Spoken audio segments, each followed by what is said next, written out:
Most films ask us to move through time in an orderly fashion. One thing happens, then another, then another. Even when a film jumps backwards or forwards, it usually makes sure we know where we are. A flashback is announced, a title card appears, a change in hairstyle tells us a few years have passed. The film may play tricks, but it still wants us to keep our footing. Nicolas Roeg had other ideas. Watching a Rogue film can sometimes feel like opening a box of photographs and scattering them across the table. Moments from different periods sit beside one another. Images seem to connect before we understand why. Memories intrude. Premonitions appear. Time bends, folds, and occasionally seems to stop behaving altogether. For some viewers, that can be frustrating.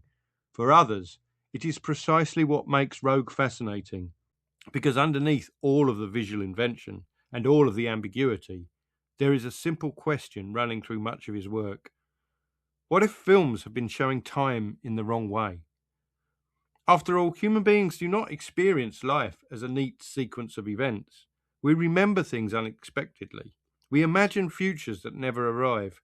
A sound, a smell, or a photograph can transport us years into the past without warning. Our minds are constantly moving through different layers of time, even when our bodies remain in the same place. And few filmmakers were more interested in capturing that experience than Nicolas Roeg.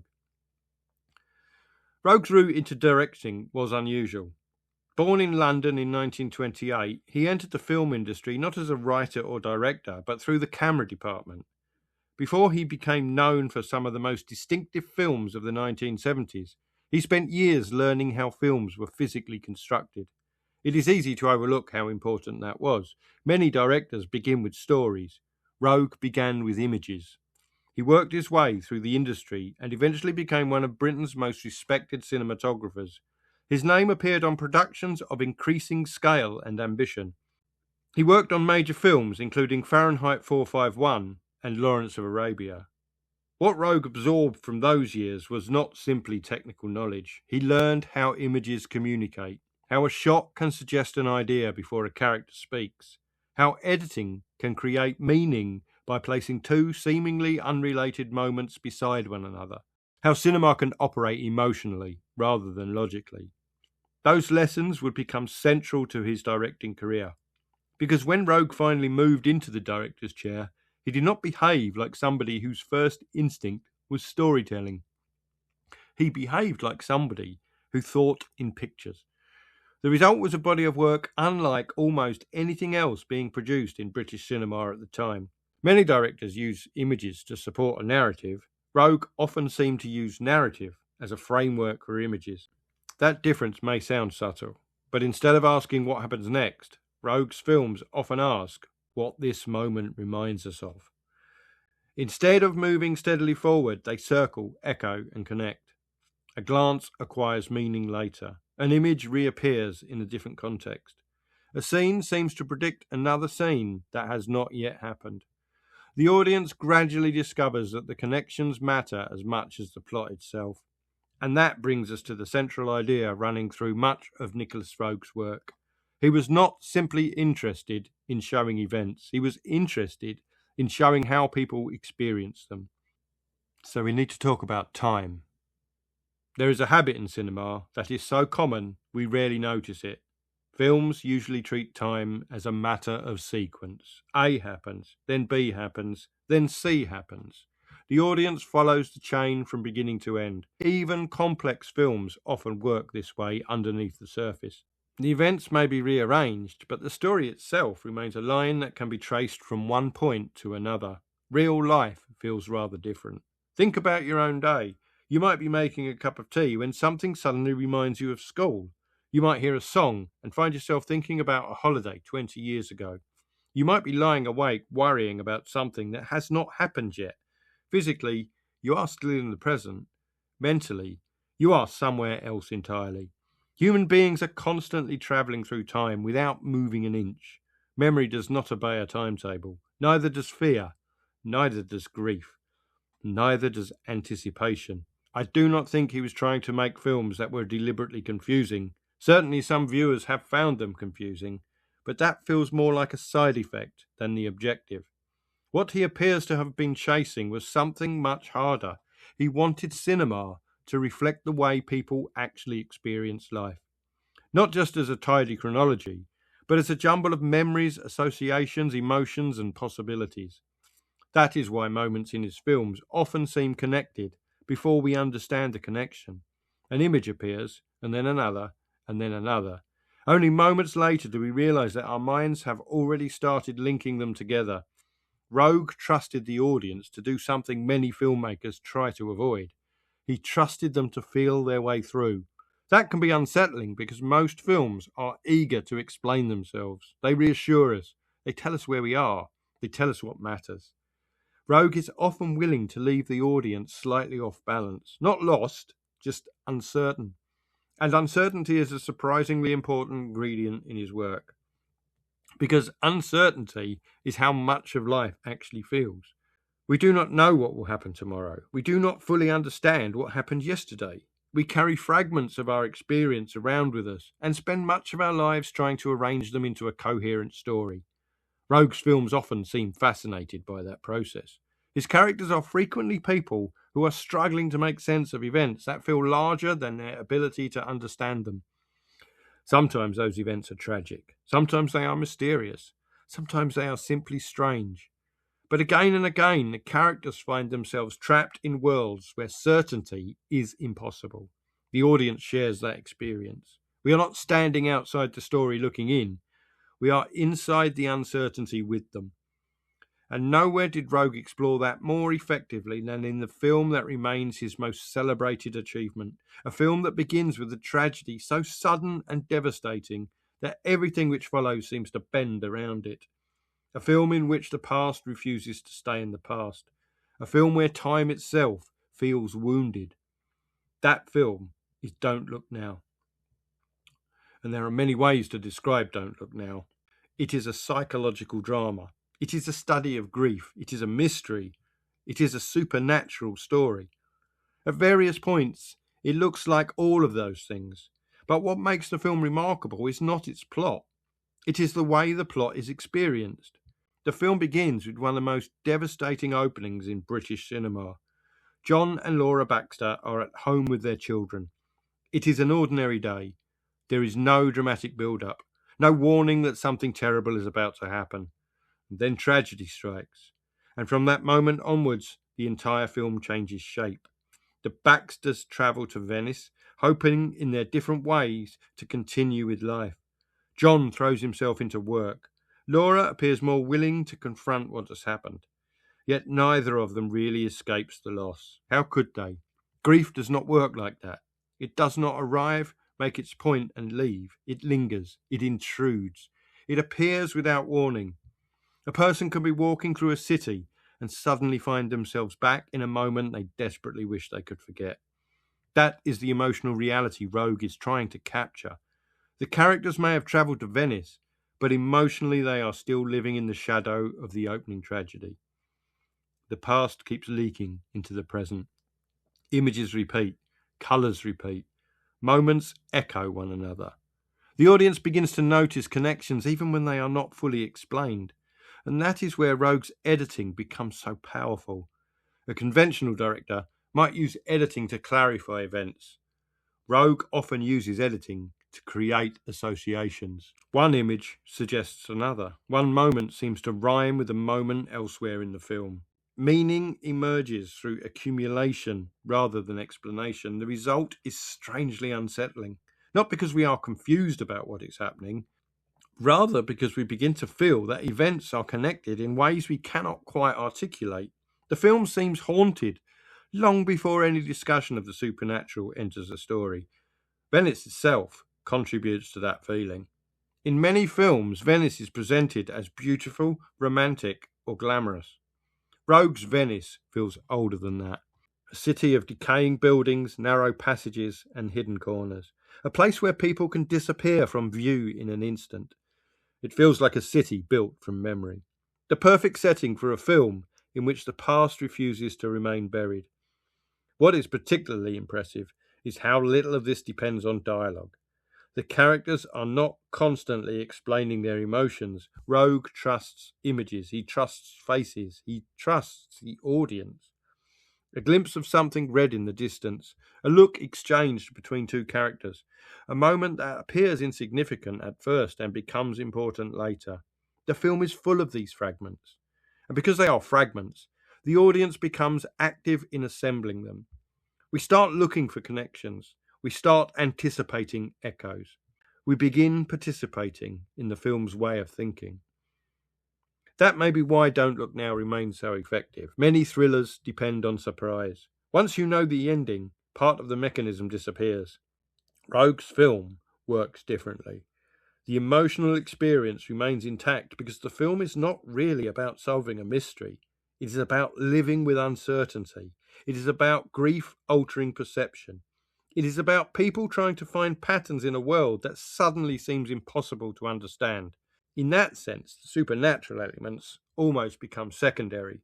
The real subject is the way tragedy changes how people move through time. The past is no longer behind them, it travels with them. And having explored grief and memory in Don't Look Now, Roeg would go on to investigate something equally unstable: identity itself. If Don't Look Now is a film about time becoming unstable, Performance is a film about identity becoming unstable, and it may be the film that best demonstrates how radical Nicolas Roeg could be when he was determined to push an idea to its limit. Released in 1970 and co-directed with Donald Cammell, Performance arrived at a moment when old certainties were beginning to crack. British society was changing. Ideas about authority, class, and personal freedom were being questioned from every direction. Many films reflected that atmosphere. Few felt quite as strange as this one.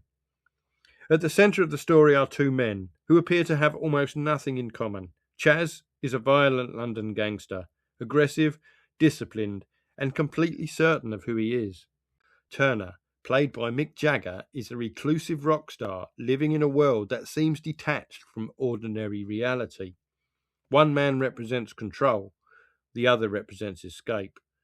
At first, the contrast could hardly be clearer. The interesting thing is that Roeg has no intention of leaving it that way. As Chaz hides out in Turner's house, the boundaries between the two men begin to erode. Their worlds start bleeding into one another. The certainties that defined Chaz become less certain. The differences that separated the characters become harder to identify. By the end of the film, the audience is left asking a question that would have seemed absurd at the beginning. Where does one personality end and the other begin? The idea is explored through the story itself, but it is also embedded in the film's style. Roeg's editing constantly undermines stability. Faces, gestures, and images seem to echo one another. Scenes flow together in unexpected ways. The audience gradually loses the reassuring sense that people possess fixed identities that can be easily understood. Instead, identity begins to look like something far more fragile, something shaped by circumstance, something influenced by performance, something capable of changing. Today, that idea may not sound especially shocking.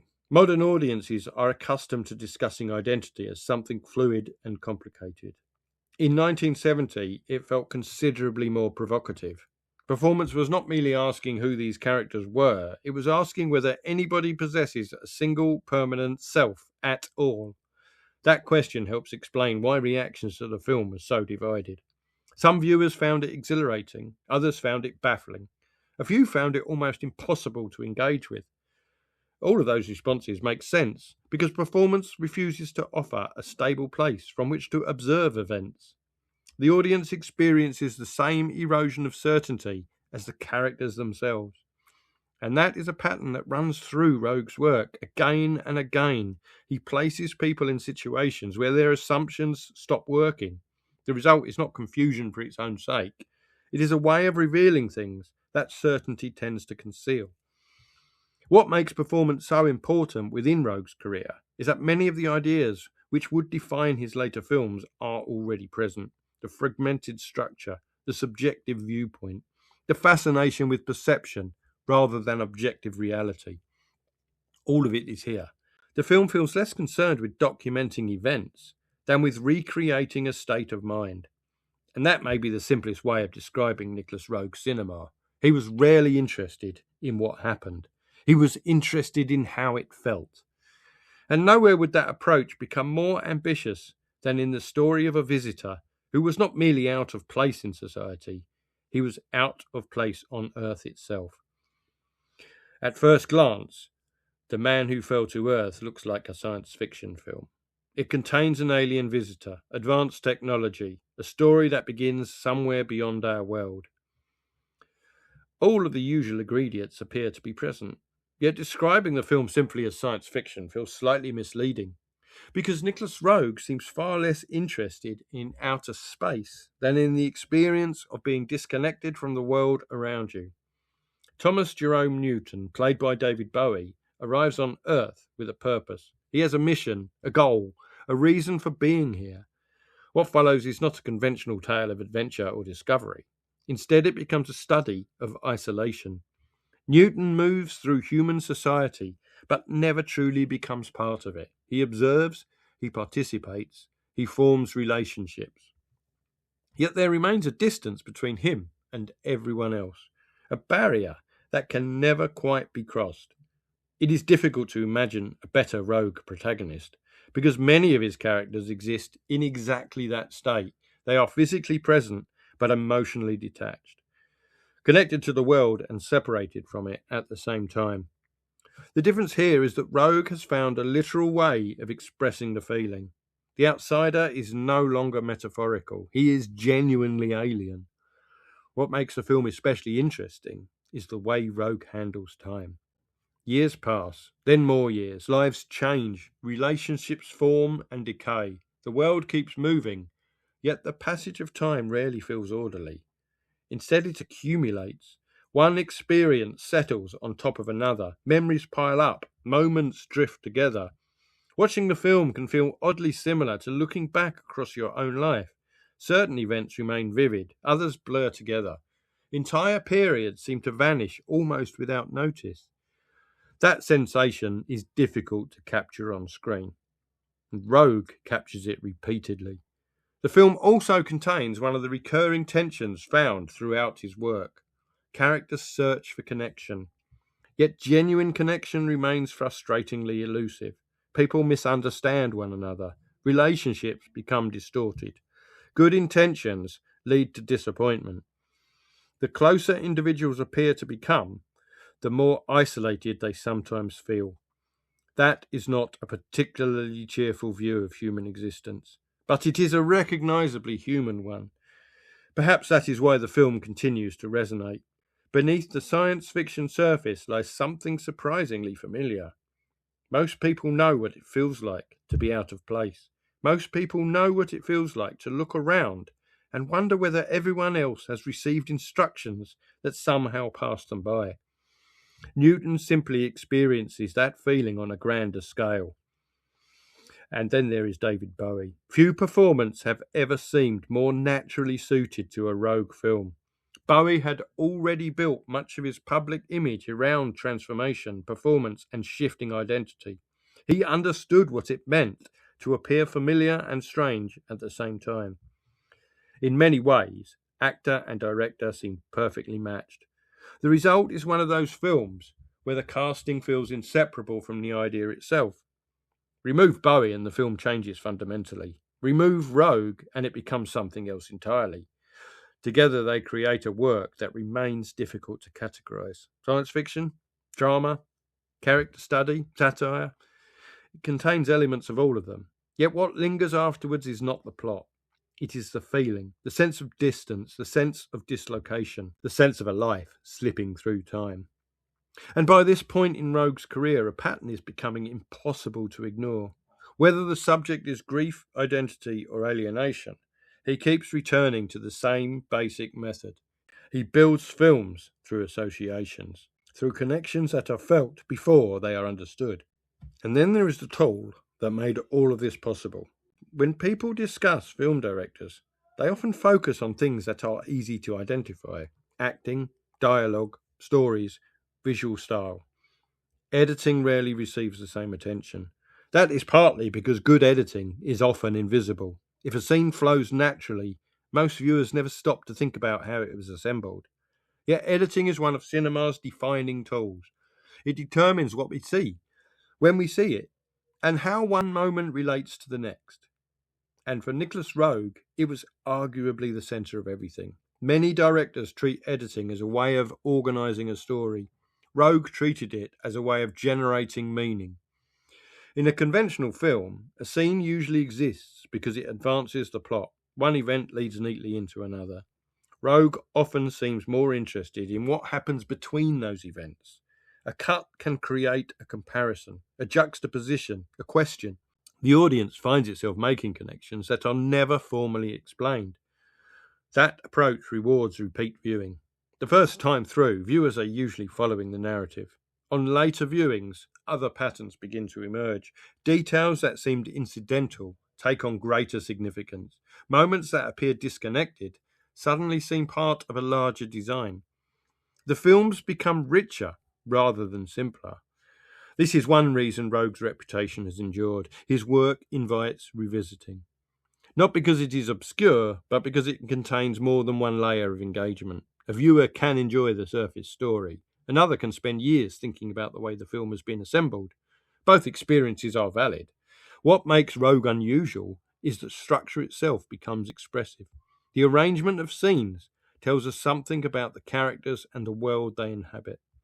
The editing is not decorating the story, it is helping create it. That may sound technical, but the effect is emotional. Viewers often describe Roeg's films as unsettling, hypnotic, or strangely moving. Those reactions do not arise from plot alone. They come from the rhythm of the films themselves, from the way information is revealed, from the way scenes collide and interact. Roeg understood that editing could do more than connect images. It could shape experience. And that lies at the heart of everything he made.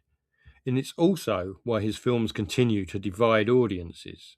Because not everybody wants that from cinema. There are certain directors whose appeal is easy to understand. You can show somebody one of their films and have a fairly good idea how they are likely to respond. Nicolas Roeg is not one of those directors. Mention Roeg to a group of film enthusiasts, and you will often get very different reactions. Some will immediately start talking about Don't Look Now. Others will mention The Man Who Fell to Earth. Some will describe him as one of the most inventive filmmakers Britain ever produced. And somewhere in the room there will usually be somebody looking slightly puzzled and wondering what all the fuss is about. That is perfectly normal. Roeg is not a filmmaker who meets audiences halfway. He expects something from them. Attention, patience, participation. Most importantly, he expects them to tolerate uncertainty. That can be difficult because cinema has spent decades training us to expect clarity. We expect stories to answer questions.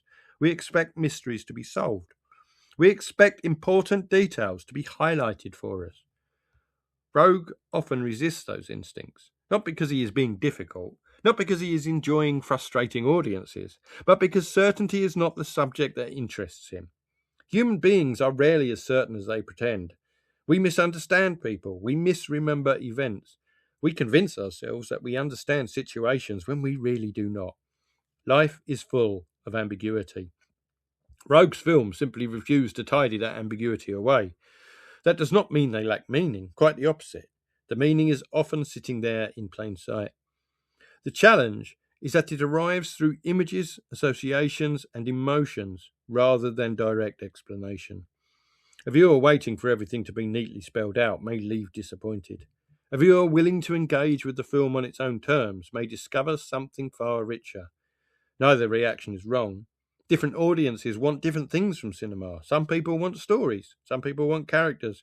Some people want spectacle. Roeg tends to attract viewers who are interested in experience itself. People who enjoy films that linger in the mind after credits have rolled. Films that leave behind questions. Films that feel slightly different each time they are revisited. And perhaps that is why his reputation has endured. There have always been commercially successful directors. There have always been more famous directors. Yet Roeg remains one of those filmmakers whose work continues to inspire discussion decades later. People still debate what particular scenes mean.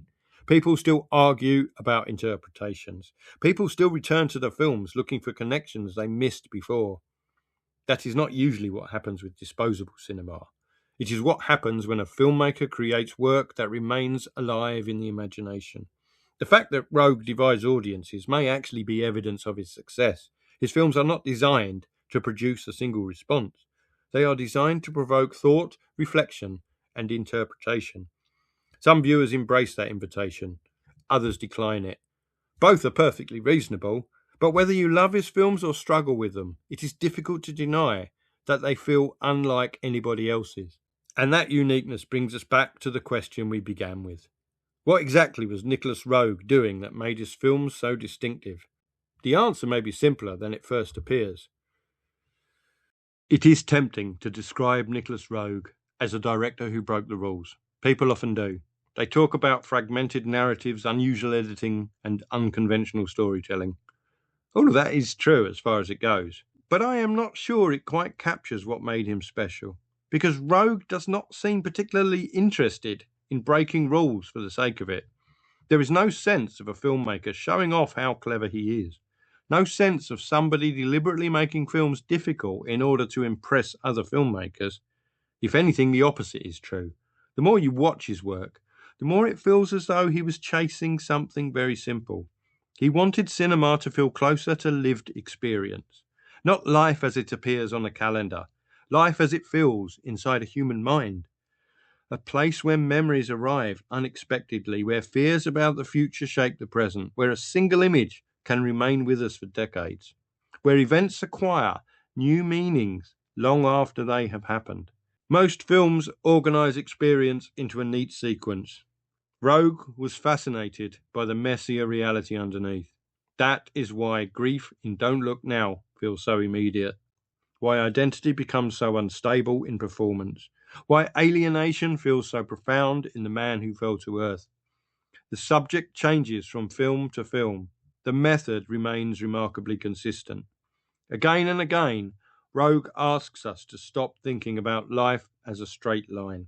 Instead, he presents it as a collection of moments connected by memory, emotion, and association, a network rather than a path. And perhaps that is why his films can feel so modern. Many of the techniques that once seemed unusual have become familiar. Contemporary audiences are far more comfortable with fragmented narratives and ambiguous storytelling than audiences were in the early 1970s. Yet Roeg's work retains its power. The films do not feel like technical exercises. They still feel personal, human, slightly mysterious. The sort of films that continue unfolding in your mind after you have finished watching them. Not because they are withholding answers, but because they are asking questions that never entirely go away. How reliable are our memories? How well do we understand ourselves? How much of our lives are shaped by events that have already happened? How much by events we fear might happen next? Those questions sit at the heart of many Nicolas Roeg films, and they are questions that do not become less interesting with time, which feels appropriate. After all, time was never something Roeg treated as simple. For most filmmakers, time is the road the story travels along. For Nicolas Roeg, time was the story. And that is why his work is so distinctive. Not that he broke time, but that he understood how strangely human beings experience it in the first place.